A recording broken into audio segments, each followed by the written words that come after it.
ভাই নেতারা মঞ্চে উঠা মাইক সামনে লইয়া পয়লা একটা লম্বা সালাম দেয়া শুরু করে, এরপর জনগণের লগে বেইমানিকরণের রাস্তা বানায় শেষ করে।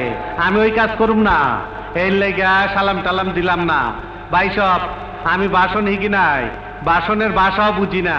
আমার কথা সরল অঙ্কের রম সোজা। সরল অঙ্ক তো কঠিন ভাই।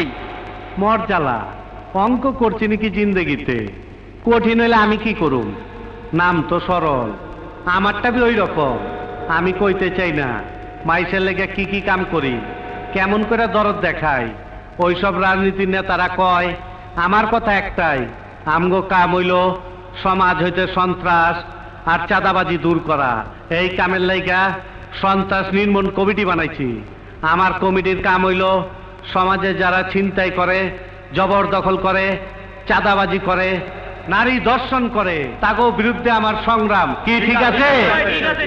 তাইলে আপনারা আমার চেয়ারম্যান হওয়ার লাগে অ্যাকসেপ্ট করে নিলেন? অ্যাকসেপ্ট না ভাই, অ্যাকসেপ্ট। আরও একই কথা, মাইনা নিলে আর কোনো কথা নাই। বেশি কথা আমি কম পছন্দ করি, আমার বিশ্বাস কামে।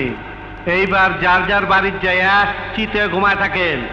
আমি কথা দিতাছি আর কোনো হালারে সন্ত্রাস করবার দিব না।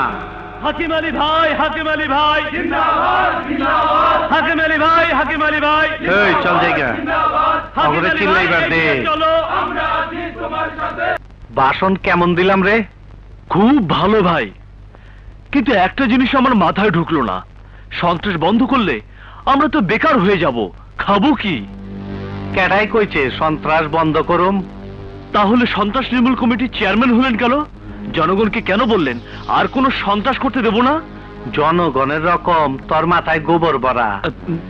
আমি কইছি আর কোনো হালারে সন্ত্রাস করবার দিব না, আমি নিজে করুম না কইছি? এইটা কই নাই। নির্মূল কমিটির চেয়ারম্যান হইয়া সন্ত্রাস করতে সুবিধা। এতদিন খোলামেলা করছি, বয়স হয়েছে না। এইবার লেভেল পাল্টাইয়া চেয়ারম্যানের বেশ পাল্টাইয়া জনসভার লাইন ধরলাম। সামনে ইলেকশন আছে না, বুঝছস কিছু? জি। এইটাই তো রাজনীতির খেলা। এমপি মিনিস্টার হইয়া গাড়িতে ফেলাকে লাগান একটা দুনবাজি।